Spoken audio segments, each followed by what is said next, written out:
La Comisión Interamericana de Derechos Humanos presentó en días pasados el informe correspondiente a la visita que realizó al país en junio del presente año, el cual hace graves señalamientos al Estado colombiano que van desde violaciones a los derechos humanos, obstáculos para la garantía de la protesta, el uso desproporcionado de la fuerza, la violencia basada en género y en discriminación étnica racial, hasta la violencia contra periodistas, entre muchos aspectos que toca el informe, algunos de los cuales no guardan relación con lo que se suponía era el objeto de la visita. La Comisión llega al extremo de sugerir contra toda evidencia que hubo ataques de la fuerza pública contra misiones médicas y obstrucción por parte de ella al paso de ambulancias, poniendo en riesgo la vida del personal de la salud. El informe parece dar crédito a las denuncias formuladas contra la fuerza pública por el solo hecho de ser recibidas por la Comisión. Se echan de menos en aquel la cita de fuentes, un mínimo esfuerzo de verificación de los hechos y palabras de aliento para los 2.253 policías lesionados. En él, denuncia recibida equivale a condena, sin importar quién o cómo se formula. Los colombianos, que padecimos la protesta y fuimos testigos y víctimas de ella, recibimos con total sorpresa el informe al que no le podemos dar credibilidad y llegó la hora de pensar en retirarse de la Comisión Interamericana de Derechos Humanos. Llaman la atención ciertas recomendaciones que hace la Comisión sobre el manejo del Estado, dentro de las cuales ocupan papel preponderante las relativas a lo que llama derecho a la protesta social y uso excesivo y desproporcionado de la fuerza, que van desde la necesidad de una ley estatutaria sobre la protesta, que ya el gobierno se apresuró a anunciar, la prohibición del uso de la fuerza letal y la separación de la policía y el SMAT del Ministerio de Defensa.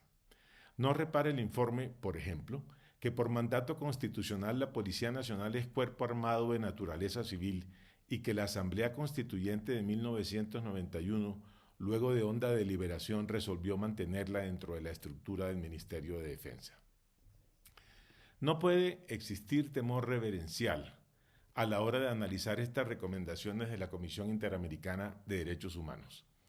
Nuestros gobernantes no pueden actuar como marionetas de los organismos internacionales, prestos a cumplir recomendaciones que no son vinculantes, fruto de informes sesgados que parecen mirar solo una cara de la moneda. Las autoridades democráticamente elegidas deben dar muestras creíbles de su autonomía e independencia, hacerse respetar y dar prelación a las necesidades de la sociedad requerida de protección frente a desmanes y vandalismo que rayan en el terrorismo. Luego del informe no pueden pasar desapercibidas nuevos ataques contra la Policía Nacional aparentemente aislados.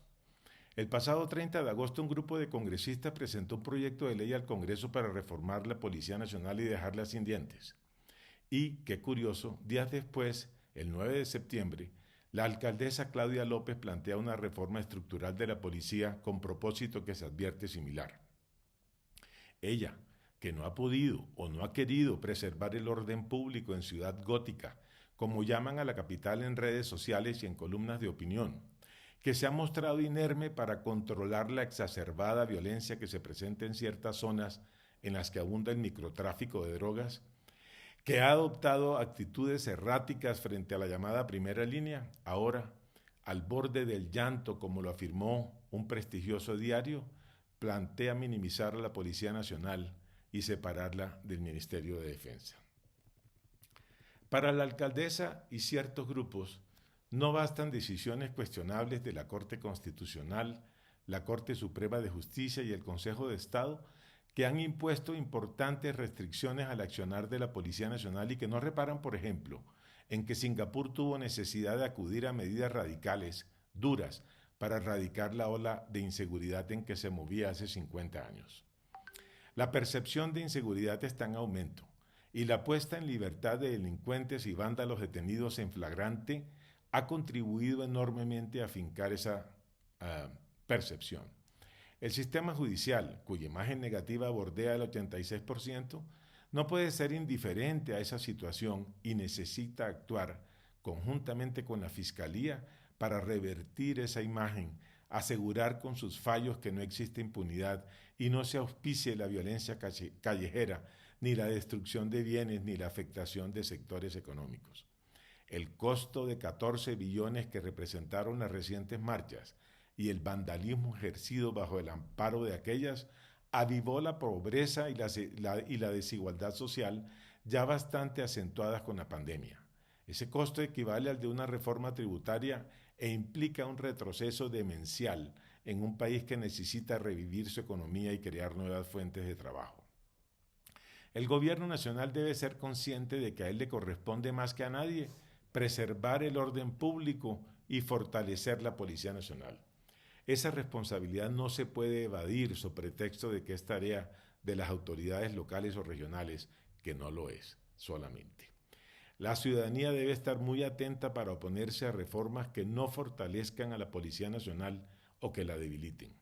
Colombia no quiere transitar el sendero que convirtió a nuestro hermano país en la Venezuela gótica que todos conocemos. El orden público es presupuesto de una democracia. No dejemos que nos lo quiten y nos la quiten.